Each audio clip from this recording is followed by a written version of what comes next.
Our mission statement is to take care of these animals and not only care for them, but educate people on how to care for them. Our goal is to work us out of a job.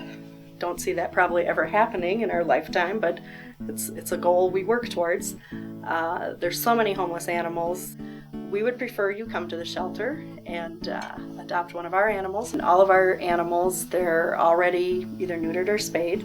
They have all their vaccinations, including a rabies shot. Our staff spends time walking them, playing with them, training them, so we know what type of home they can go into if they get along with other animals, if they get along with children. So the animal is really cared for when it's in there. Prairie's Edge Humane Society, formerly the Rice County Humane Society, is 25 years old this year. They got the building around 1992. It's a little old, crowded building, but we've been told we have one of the cleanest shelters around, and we're proud of that, because that keeps our animals healthier too. Early in the morning, 7, 8 o'clock, the people come in who feed, walk, clean.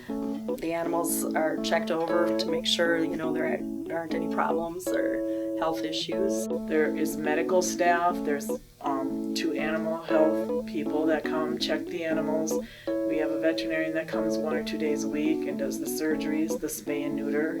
And our cat colony, as we call it, it's a happy place. It's Dr. Seuss themed. It's bright, it's cheery. We try and make it as much as a home as possible. We have a special program brought to you by your friends at the Cannon Valley Vet Clinic. And our friends from the Prairie's Edge Humane Society are here with us today.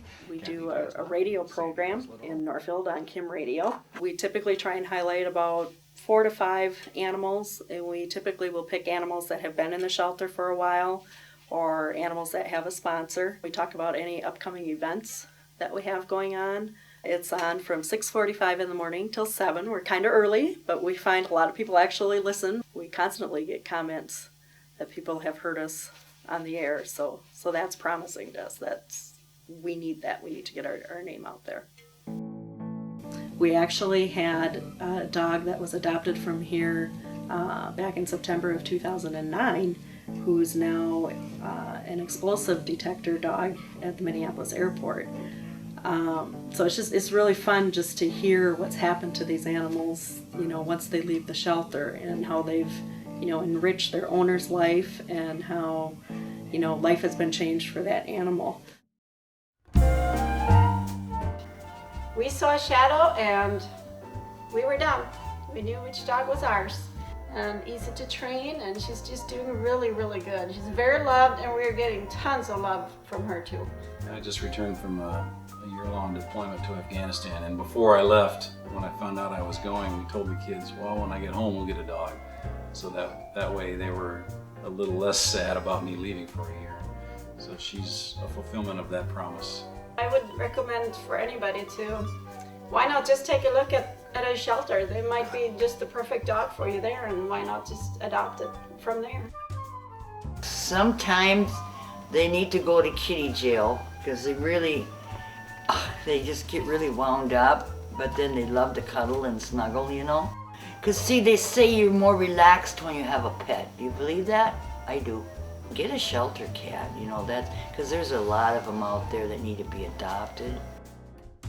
These are our 2 dogs, Lucky and Molly, who we adopted from the shelter exactly a year ago. Shelter dogs and shelter cats just seem to know and appreciate their forever homes when they get to one.